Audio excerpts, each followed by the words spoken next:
তুই কেন? আমি কি ছাদে আসতে পারি না? না, কেন পারবি না? বাসা ভাড়া তোরাও দিস, বাসা ভাড়া আমরাও দেই, আর ছাদ তো সবার জন্য খোলা। খুব কথা বলতে শিখে গেছো দেখছি আজকাল।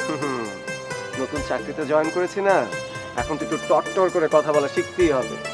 বাই দ্য ওয়ে, তোমার চাকরির কি অবস্থা সেটা বলো। জটিল। জটিল মানে? Tough job?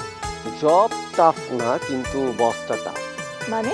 মানে হলো, আমাকে তো চাকরিটা দিয়েছে রেজাউল সাহেব, কিন্তু আমার ইমিডিয়েট বস হলো তার মেয়ে ফারিয়া। এক্সকিউজ মি স্যার, এই একই কথা আপনি আমাকে অনেকবার বলেছেন।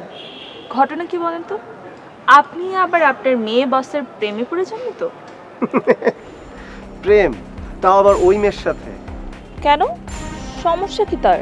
রিয়া, আমাদের সমাজে কিছু মানুষ আছে, তাদের ভীষণ থাকে উপরের দিকে, নিচের দিকে তাকানোর সময় বা রুচি কোনোটাই তাদের থাকে না। মিস ফারিয়া হলো সেই ক্যাটাগরির মানুষ। অহংকারী? ভীষণ অহংকারী, জেদি এবং বদমেজাজি। তোমাকে আবার বকাঝকা দেয় না তো? এখনো করে না, তবে ভবিষ্যতে করতে পারে। আসলে হয়েছে কি, ওই মেয়ে তো আমাকে মানুষের কাতারই মনে করে না। অনেক টাকা পয়সা আছে তো, আমাদের মতো নিম্ন মধ্যবিত্তদের মনে করে কি প্রথম। তাহলে চাকরিটা করার দরকার কি? যেখানে তোমাকে ছোট করে সেখানে চাকরিটা কেন করতে হবে তোমাকে? দেখ, ছোট বা অপমানিত হতে আমার কোনো আপত্তি নেই। নতুন চাকরি, আমাকে তো কাজ শিখতে হবে, কিন্তু মায়ের মনে কষ্ট লাগে এমন কোনো কিছুই আমি করতে চাই না। তাই যেভাবে চলছে চলুক না, জীবন কাকে কোথায় গিয়ে দাঁড় করায় কে জানে। শোন, আম্মাকে আবার এসব কথা বলিস না, শুধু শুধু টেনশন করবি। তুই তো জানিসই সে বেশি টেনশন করে, তাই না? আমি কেন কথা শুনবো? আমি বলে দেবো। কেন বলবি? মানে সবসময় আমারে কেন তুই এরকম চেতাবি? আচ্ছা ঠিক আছে, বলবো না, ওকে। কিন্তু আমাকে একটা কথা বলো, নতুন যে বস তোমার, সে কি খুব সুন্দরী? অনেক লম্বা। লম্বা? তোমার থেকেও লম্বা? হ্যাঁ, ওই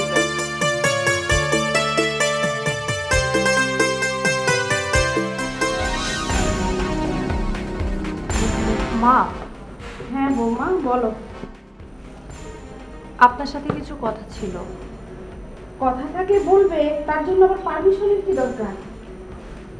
না, আসলে বিষয়টার সাথে বাবা জড়িত, এই জন্য। আতিকের বাবা জড়িত? মানে কি? সে আবার কি করলো? না না আম্মা, আব্বা কিছু করে নাই। আসলে ওই মেয়েটা। মিতু? জি আম্মা, মিতু। মেয়েটাকে আপনারা কিভাবে দেখেন আমি জানি না, তবে আমার কাছে মেয়েটাকে খুব আনলাকি মনে হয়। কি মনে হয়? আনলাকি মা। এখন আপনি হয়তো জানতে চাইতে পারেন কেন আমি এই কথা বলছি। মা, মেয়েটা আসার পর থেকে আবিরের বিজনেস অনেক খারাপ যাচ্ছে, একের পর এক লস যাচ্ছে। বলো কি? জি আম্মা, সেটাই তো বলছি। তাছাড়া শেয়ার মার্কেটে ওর অভিজ্ঞতা তো অনেক বছরের। ওই মেয়েটা আসার পর থেকে একের পর এক লস করছে। কি বলো তুমি এসব? এরকম হলে তো ব্যাপারটা তাহলে খুব চিন্তার বিষয়। এখন মেয়েটা আবার বন্ধুর মেয়ে, এজন্য কিছু বলতেও পারছি না। তোমার বাবার বন্ধুর মেয়ে, তাতে কি হয়েছে? কিন্তু ওকে নিয়ে যদি এই ধরনের সমস্যা হয়, তাহলে তো ওকে বাড়ি থেকে বিদায় করতে হবে। জি আম্মা, আমিও তো সেটাই বলতে চাচ্ছি। আবিরের সাথে আগে যা কখনো হয়নি, এখন সেটাই হচ্ছে। তাছাড়া এই মেয়েটা কেমন জানি রহস্যময়। ঢাকায় এসেছে, অথচ একদিন বাসা থেকে বাইরেই যায়নি। কেমন রহস্যময় একটা চরিত্র। বুঝতে পেরেছি। আচ্ছা ঠিক আছে, আমি দেখছি বিষয়টা কি করা যায়। আর তোমরা এগুলো নিয়ে চিন্তা করো না, আমি আতিকের বাবার সাথে কথা বলবো। আমারও যেন মেয়েটাকে কেমন মনে হচ্ছে, কেমন যেন রহস্যময় চরিত্র। জি আম্মা। আর তুমিও একটু আবিরকে বলো, যা কিছু করবে একটু বুঝে শুনে করতে। সময় খারাপ গেলে তো একটু ভেবেচিন্তে কাজ করতে হয় নাকি? জি আম্মা, সেটা আমি ওকে ঠিক বুঝিয়ে বলবো।